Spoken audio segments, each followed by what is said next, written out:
How you feeling, Jeremy? Do you feel like doing another one, or are you all done? I can go either way. I know we sometimes do 11:30 Well, as the Pete, later time. here's my question: do we have Ask Pete and Jeremy's to do, or are there not a ton in there right now? We haven't done it in a little bit. Yeah, because I don't think there are a ton in there right now. Yeah, there's not a ton. Oh, there's none. Well, Yeah, we're good. Let's hit another one. Oh man, this one looks beautiful. I'm really glad we did it. Circle of the Sun. Art. Yeah, the art is baller. Incredibly well laid out, except for why is there a weird gray box around? Yeah, that was. Oh my god, it was almost perfect. Why is it off? Created by user BevoDMD. The art is by. I'm going to destroy this name. Stepan Segier. I'm apologize for not being able to pronounce that with my awful American tongue. Yep. Yeah. All right. Well, it's a very, very cool art. Let's keep looking at this Druid Circle. This is a Druid Circle. I love that. Circle of the Sun. Yeah, my pronunciation got a 0 out of 10 feet. Yeah, it's fair. Circle of the Sun. Druids of Circle of the Sun live in adoration of the green. In forests, gardens, and jungles, these druids both cultivate and venerate the sun's gift of plant life. Druids of the Circle can be as unique and fickle as the myriad of flowers, fruits, and trees they cherish. In brightest day, they can grow tall and confident. In darkest night, they can wilt away and sulk. Despite how they vary, these druids are often found to embody the sincerity and generosity that plants display. But woe to those who desecrate the green. Roses always bear thorns. They wanted to put the pun in there so bad. A little campy, but I won't. I'm no accounting for taste, you know. I love that first sentence. They live in adoration of the green, right? That's just like a very good. Yep. And I like that they capitalized green there. I don't know why I like that, but let's talk. I know we haven't been doing it this way, but just Space Point. It's actually super surprising that there isn't just a plant-centric druid. And I guess you could argue that land is, but it's not. No, it's not at all. Like, some people will be like, oh, well, land's the one, because they get all the spells. Like, no, there's actually not. So, I'd like to read this first feature, Bloom. How does this not exist yet? Yeah, I don't know. I'd like to read the first feature, Bloom. This feels to me like something I would have... That's an interesting feature. Starting at second level, you choose a flower to celebrate for the day and invoke its intrinsic magic. Whenever you finish a long rest, choose one spell from any class, including this one, that's effects are emblematic to that flower. The spell you choose must require one action to cast and be of a level you can cast as shown on the druid table or a cantrip. As an action, you can expend a use of your wild shape feature to cast your Bloom spell, rather than assuming a beast form. If the spell isn't a druid spell, it counts as a druid spell when you cast it. You follow the normal rules for casting the spell, including expending a spell slot. Whoa! That is interesting. It's the feature that I read, and I was like, man, there's a lot to think about here.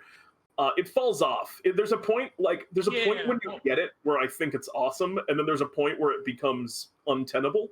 And it's before you get Wish, but it's certainly untenable there. This is incredibly interesting because I think this class started out and it was like, bam, Space Point, got it. Bam, flavor, probably got it. And then bam, playability, it's gone. Bam, design point. Whoa. I don't think this is a design problem, actually. I think it's actually quite well designed. Or maybe balance, would you say? I think the one thing it's missing here is it doesn't say that, like, it uses your druid spellcasting modifier. It says the druid spell, but doesn't specify it uses your... I don't know if you need to necessarily do that. I'm not sure what the convention... it's just choosing a Bloom spell thing. Yeah, that's cool. Do you want to do it? Yeah, sure. As a druid of the Circle of the Sun, the flower you choose to celebrate is special and deeply personal. The spell you choose and its manifestation may have meaning in floriography or have cultural or personal significance. For example, you may celebrate a daisy by choosing the spell Disguise Self. Instead of symbolizing innocence and love, you may focus on the daisy as an expression of disassembling or disguise, like in the play Hamlet. Work with your DM to choose a spell that is appropriate for your game. Great thing to talk about there. Because the problem is the implication, like, this is so open, and it's seeming like it doesn't want to be open, which is that, well, the wise player will not make this unbalanced, and they will choose spells that are flavorful and not wish. This, I've seen this before, Pete.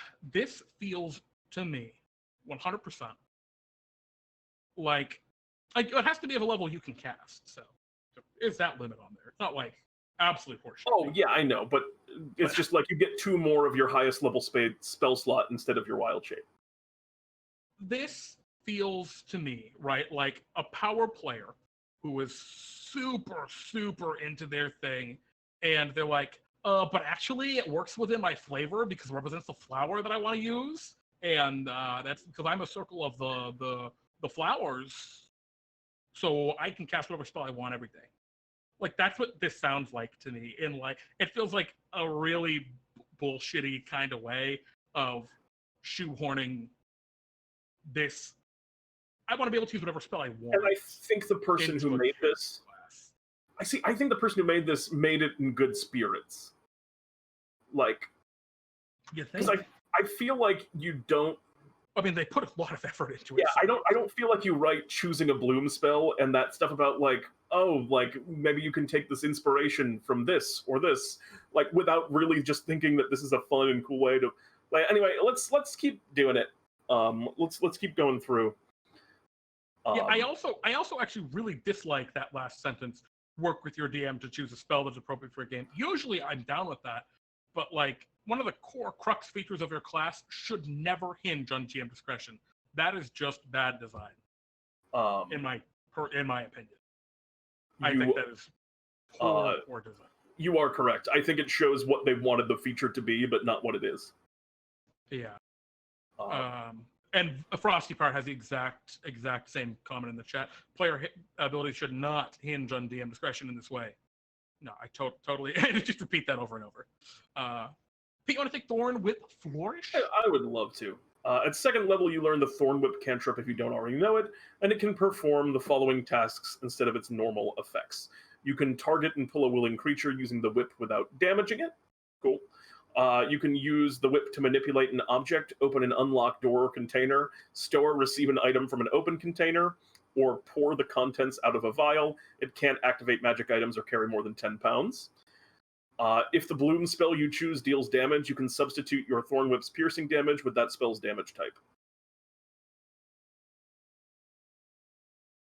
Okay. That's fun. Yeah, that's now an incredibly... This kind of feels a little bit like the Mage Hand Legerdemain. That's exactly what I was just thinking about. Of the Arcane Trickster. I like it. I don't think it's really horning in too much on their action, because the whole deal about the Legerdemain is, right, it's a bonus action to command it, and it's invisible, and it does a bunch of other stuff. You just have to cast Thorn Whip as normal. Yeah, I think this is okay. Yeah. It's good. Very, very good. But I think it's okay. Even the damage type changing, which is such a common thing in these homebrews, that is just not good design, usually. I don't think there's a problem necessarily here. What do you think? Want to do Firmly Planted, Jeremy? Yeah, I was just asking, Pete, do you think the damage type changing is an issue necessarily? I don't think it's a problem. It's kind of whatever to me. Yeah. Yeah, Firmly Planted. At 6th level, extending roots into the earth fortifies your stance. You gain advantage on strength and constitution saving throws if you haven't moved on the same turn. Okay. Additionally, you develop a photosynthetic integument. If you spend at least 1 hour in sunlight and you have access to potable water, you do not need to eat to survive. Okay. I get where this is going. That second feature's a little funky, but like, I mean, I get like what it's doing. Yeah, advantage on strength and constitution saving throws just seems kind of like irrelevant, if that makes sense. Yeah, again, Pete, this in my very cynical point of view, My Thorn Whip can just do whatever I really want it to do, and I can know any spell I want, and I have advantage on my concentration checks because I didn't move. Because I'm just standing in the back, and I never have to move. Right? Like, I guess. it's also move on the same turn. I think since the start of your last turn should probably be the text there. Yeah, that would be better.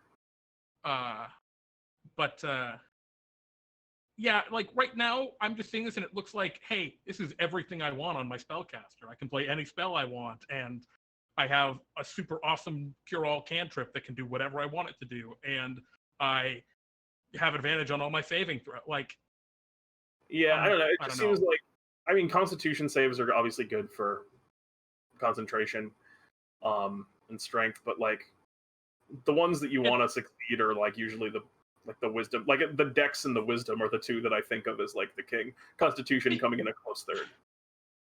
You've heard the story, right, of the, oh my god, I'm going to look it up. You take Benevolent Topia. Yeah, let's do Benevolent Topia. Starting at 10th level, when you cast a spell that creates or manipulates plants, such as the Entangle spell, you can protect some creatures from its effects. Choose a number of those creatures up to your wisdom modifier. Hey! A creature chosen automatically succeeds on its saving throw against the spell, and moving through the spell's difficult terrain costs it no extra movement. Jeremy, Get the feature, Pete.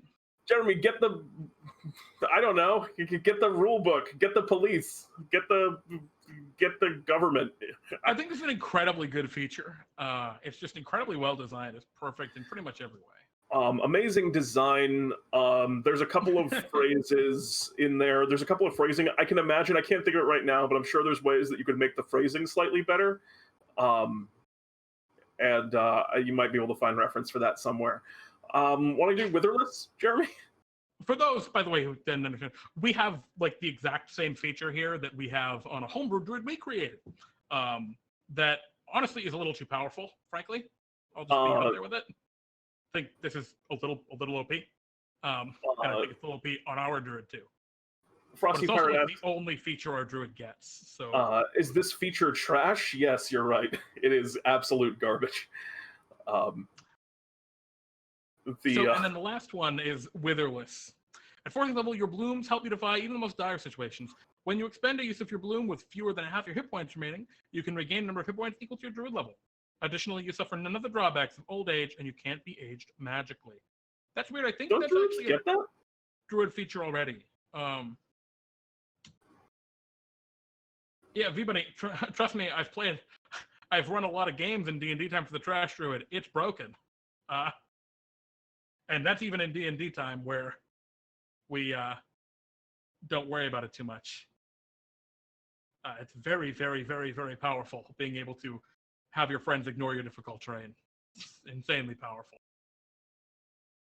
Way more powerful than I ever anticipated. Yeah, do the druids get this? Let's find out. Yeah, they do at 18th level. Oh, no, at 18th level they get a different feature, which is they age at 1/10 speed. So, weird. Like, this is... Why don't you just let it be that? Yeah, I don't know. Strange, that part. But the rest of it, whatever. Regaining hit points when you use your thing, I think that's fine. Yep. I have no problem with that. Actually, flavorful, I think, too. Yeah. I would even argue maybe it should be temporary hit points, because regain could be very bad, actually, in a lot of cases. Well, it only works if you're below half. Oh, I see. So it's encouraging you to save your feature. Yeah. Gotcha. I don't know. I actually like that. I do too. So I just wanted to bring this up really quick, Pete. There's a story in gaming from the Call of Cthulhu game, which the whole point of the game is that if it's in your character's backstory, it's something you can call upon in the game, right, to assist you in whatever's going on. And it's the story of Old Man Henderson and his lawn gnomes, where this player came to the table with like a 37-page fucking backstory for his character because he was just basically slighted in the previous game that they ran, and wanted to have just a flavorful bullshit reason as to why he could do whatever he wanted. And it was a well flushed out backstory about this old man named Henderson. And he had some lawn gnomes from his house, and that ended up being important later in the game. but like, it's a very complicated concept. But the idea is, look, I've made all this flavor to justify my power. And that's kind of what I'm seeing here in a lot of this, frankly. Like, it's really flavorful, but poof. Let's go through it. Yeah. Okay, let's look at our rubric. Space, bam. Yeah, there's space for this in 5e. I don't know why there's not already, frankly. It's one of those, like, we've had a few of those that we've seen where I'm surprised this didn't already exist. Flavor. Flavor works for me too. Everything here tracks 100%. I'm with you, but Pete, I do have one question about Bloom, ignoring the mechanical aspects of it. Yes. Is this too specific for you?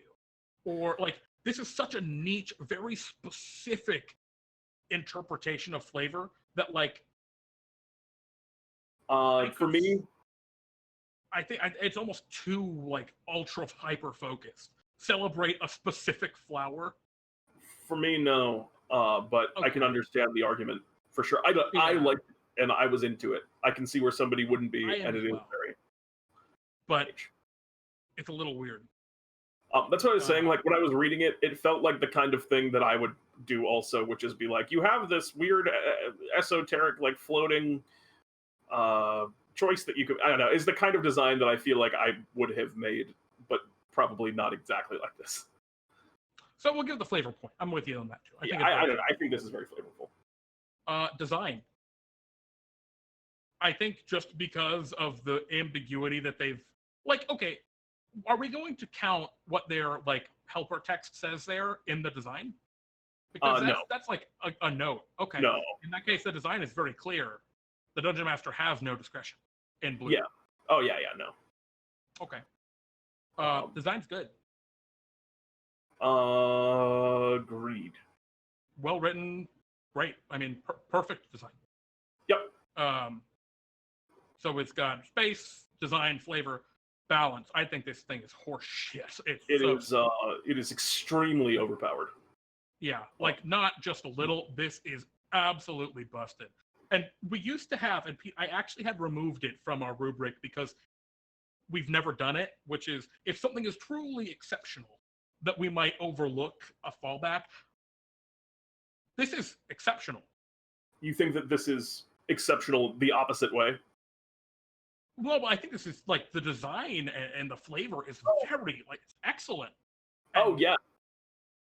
I couldn't overlook how busted this is for a great design.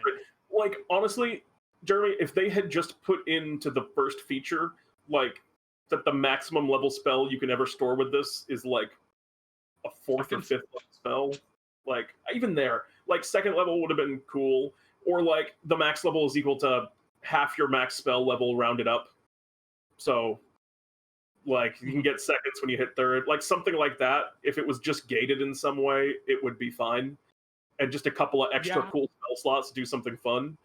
And if that was true, this whole thing probably would have come together for me, but obviously, as it stands, it's completely unacceptably overpowered. Like, well, what's really interesting about this, right? If you choose a flower to celebrate for the day. Oh, it's when you finish a long rest, you can trigger this. Okay, sure.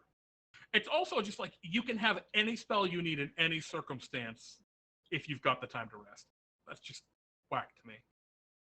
So yeah, balance out of the fucking picture. Goodbye. Playability. What do you think?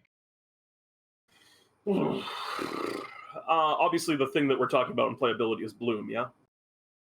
Well, no. What we're answering here is, would adding this disrupt the flow of gameplay? Or would it be frustrating? I think Bloom could disrupt the flow of gameplay every rest. But so my answer is no.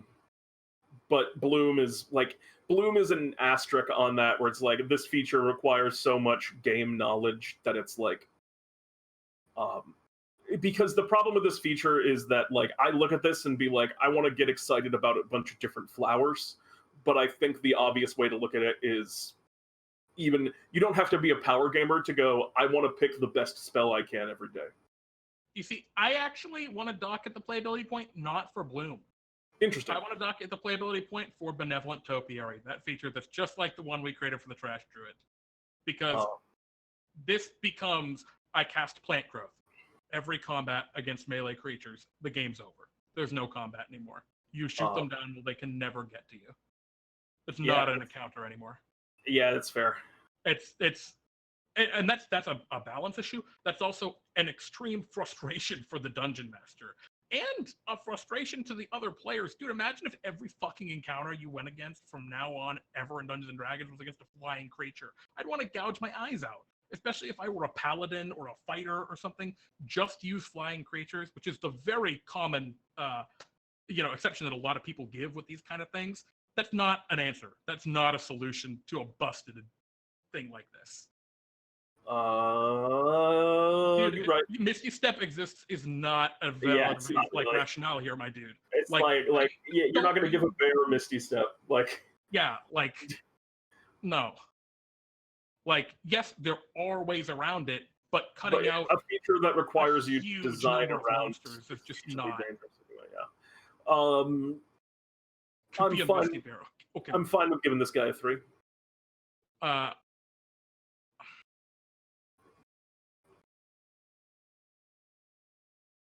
Okay. It's weird. It's beautiful. The art's beautiful. It's written. This is excellent. This is an incredibly good 3. But dude, I don't. I'll give him a 3. I'm fine with giving him a 3. I just when I see something that's this just. I don't know. Bloom's a wild move. It's a wild ride.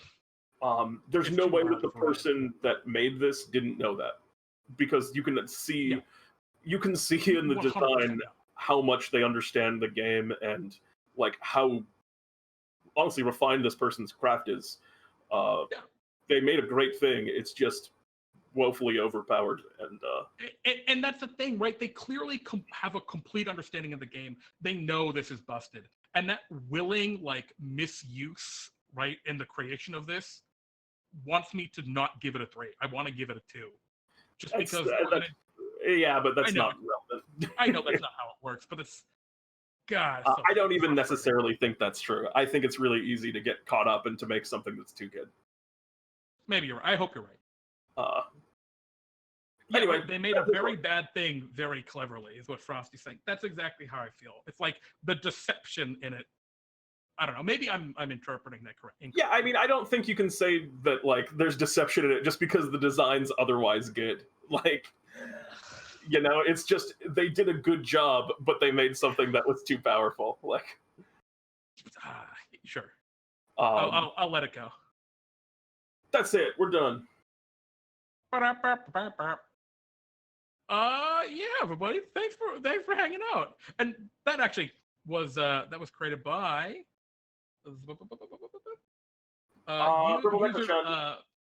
BevoDMD with an M on Reddit.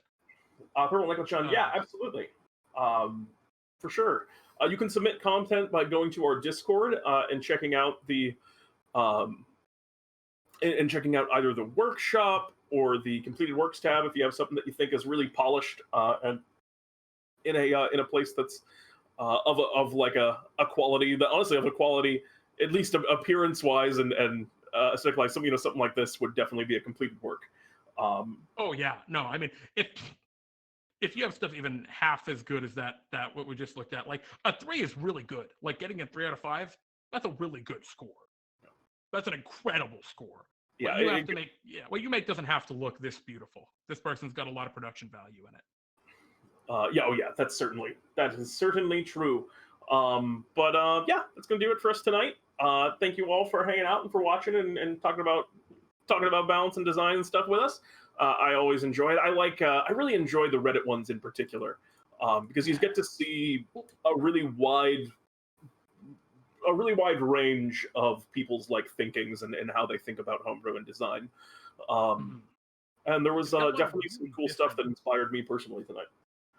Yeah, we got a lot of really different viewpoints and aesthetics. And more than that, I feel like looking at these top rated, recent Reddit posts, I like that a lot just because it's saying, here is the concepts that larger D&D audience in our small community, right, are digging into and are like embracing Inspired and are looking at, right? So I think that's very cool. I'm very glad. I like including these in our show. Yeah, likewise.